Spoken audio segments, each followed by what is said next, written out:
Hey, this is Jason Youse. Just wanted to share a quick visual reminder of how to log into Tide for test day.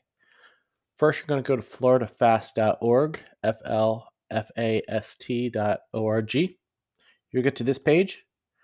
Then you'll click on Florida Assessment of Student Thinking. You'll then go to Teachers and Test Administrators, and then scroll down to Tide. You'll be asked to put in your email and password. Now, if you have not administered a test this school year yet, click request a new one for the school year. If you have, then your other password that you set up should work. Now, it's possible that when you log in, it'll ask you for a code. Mine hasn't asked for me for a code today because I've already been in it.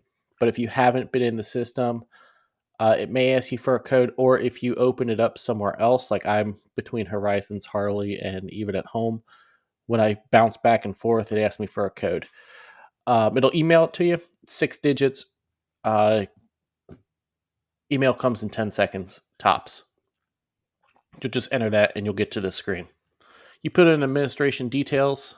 User role is TA, Test Administrator. This information should auto-generate.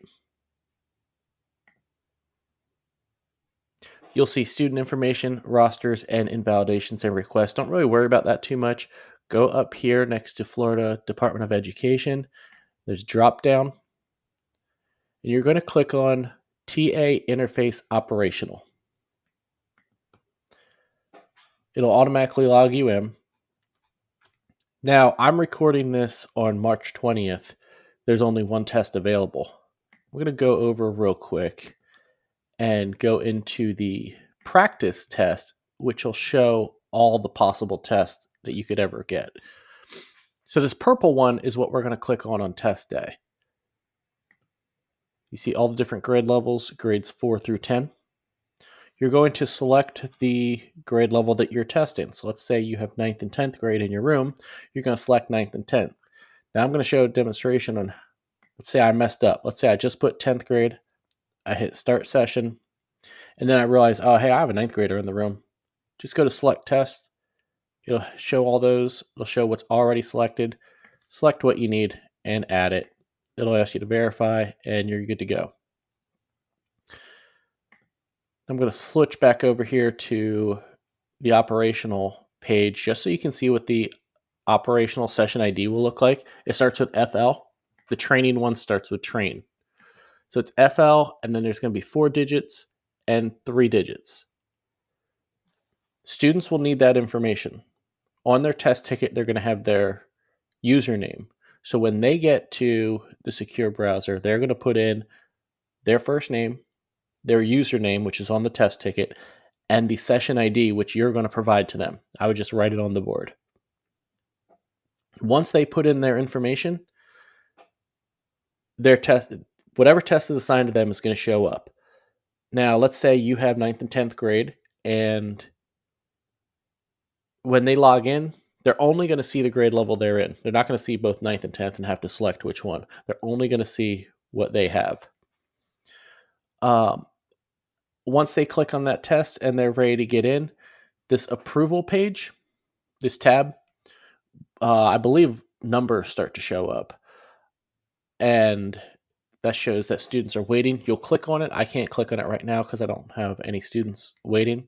But you'll click on it. It'll show all the students who are waiting to enter that test. You can click on them as they come in or wait for a group, the whole group to get there. And then I think it says select all or admit all, something like that. But they cannot start the test until you admit them into the test session. And again, they just need their first name, username, and the session ID. Once they're in there, here I'll select this and start operational test.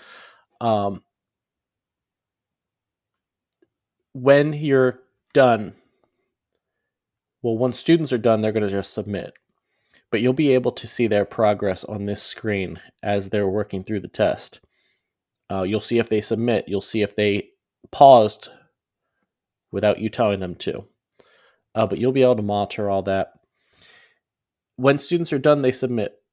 If they do not finish in the testing window, which is not window, but the testing time allotment, we're testing during second and third period. So at the end of third period, if they are not done testing, they're going to click pause. They're going to bring their testing materials, not the laptop, but all their other testing materials to the media center, and they're going to finish up testing with me. For everyone else, they're just done.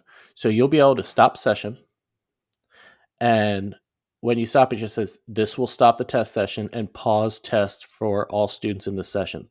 The students will be logged out. So by this point, they're probably already logged out, but that'll definitely log them out. It will not submit their work though. They have to submit it. It would just pause their test. Then you click yes, and then you're out of it.